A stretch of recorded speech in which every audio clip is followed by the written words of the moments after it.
Saudara Kepolisian Daerah Nusa Tenggara Timur menetapkan 2 tersangka dalam perkara kecelakaan KM Putri Sakinah di perairan Manggarai Barat, Nusa Tenggara Timur. Penetapan tersangka dilakukan melalui gelar perkara. Penetapan tersangka dilakukan setelah penyidik memaparkan hasil penyelidikan dan penyidikan awal, termasuk keterangan saksi, ahli, serta alat bukti lain. 2 tersangka yakni nakoda kapal dan ABK bagian mesin yang diduga turut berperan dalam terjadinya kecelakaan.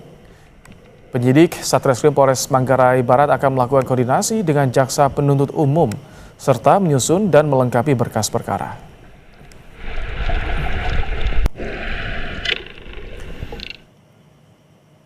Dalam rilisnya, Kabid Humas Polda NTT, Kombes Henry Novika Chandra mengatakan berdasarkan hasil gelar perkara yang melibatkan unsur di Treskrim Sus Polda NTT, Propam dan fungsi pengawasan internal, disepakati penetapan 2 tersangka dalam perkara kecelakaan kapal KLM Putri Sakinah.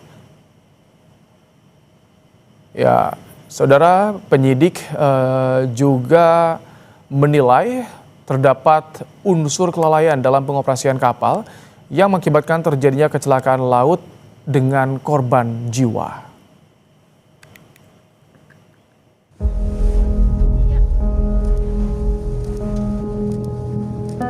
Tabur bunga dilakukan tim SAR gabungan di lokasi tenggelamnya kapal wisata Putri Sakinah di perairan Taman Nasional Komodo. Gelaran ini sekaligus mendoakan 4 korban warga negara Spanyol, di mana 3 diantaranya telah ditemukan tim SAR gabungan. Operasi pencarian 1 turis Spanyol korban KM Sakinah yang tenggelam di Labuan Bajo berakhir dan tim SAR resmi menutup pencarian. Hingga hari ke-15 pencarian, dari 4 turis Spanyol yang tenggelam, 3 korban telah ditemukan. Perubahan arus dan cuaca menjadi kendala bagi tim SAR saat melakukan pencarian korban. Jenazah korban pertama ditemukan pada 29 Desember 2025 lalu. Kemudian jenazah pelatih tim B wanita Valencia Fernando Martí Carreras ditemukan pada 4 Januari 2026 dan jenazah ketiga ditemukan pada 6 Januari. Tadi pukul 14.20 operasi SAR kita nyatakan ditutup, tetapi tetap kita melaksanakan namanya monitor.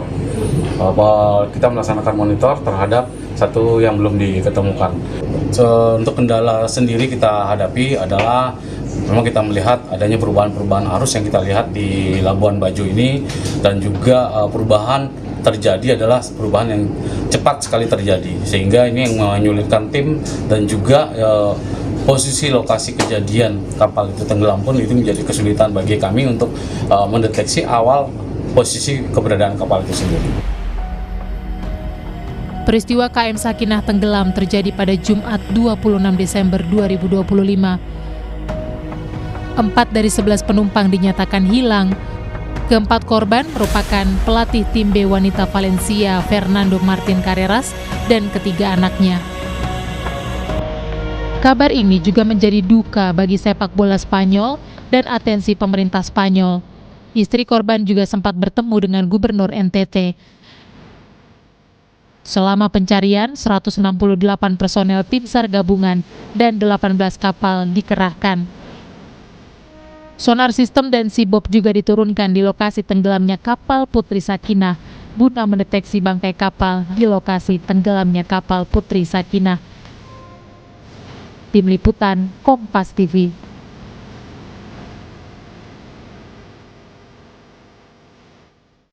Untuk membahas penetapan tersangka kecelakaan KM Sakinah di Labuan Bajo, kita telah terhubung dengan Kabid Humas Polda NTT, Kombes Henry Novika Chandra melalui sambungan telepon. Selamat malam, Pak Kabid.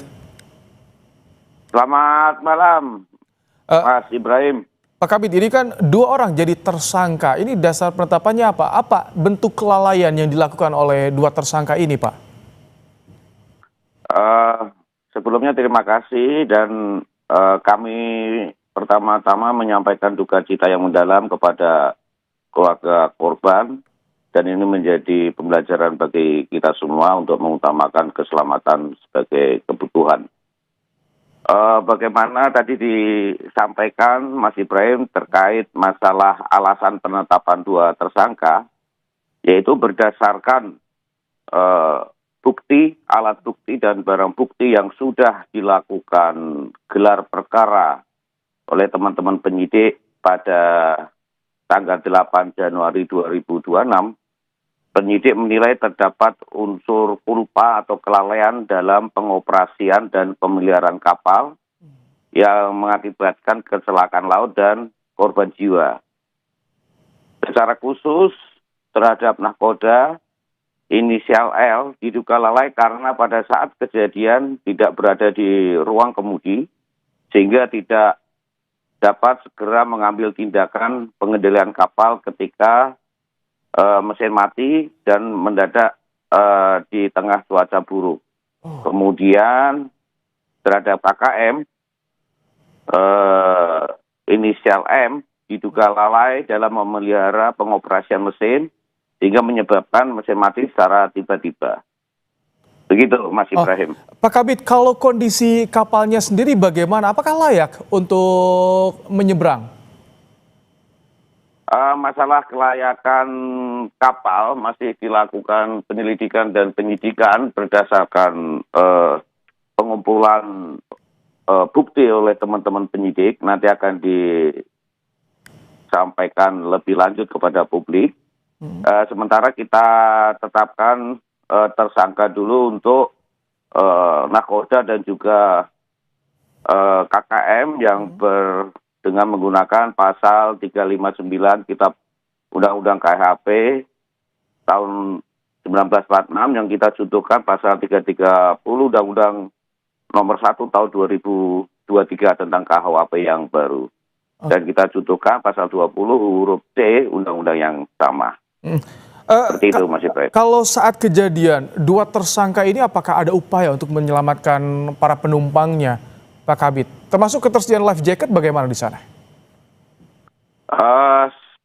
Saat kejadian, karena kejadian terjadi sekitar 20:45 waktu Indonesia Tengah, jadi pada saat itu adalah malam, kemudian juga ada gelombang yang tinggi dan juga gelap.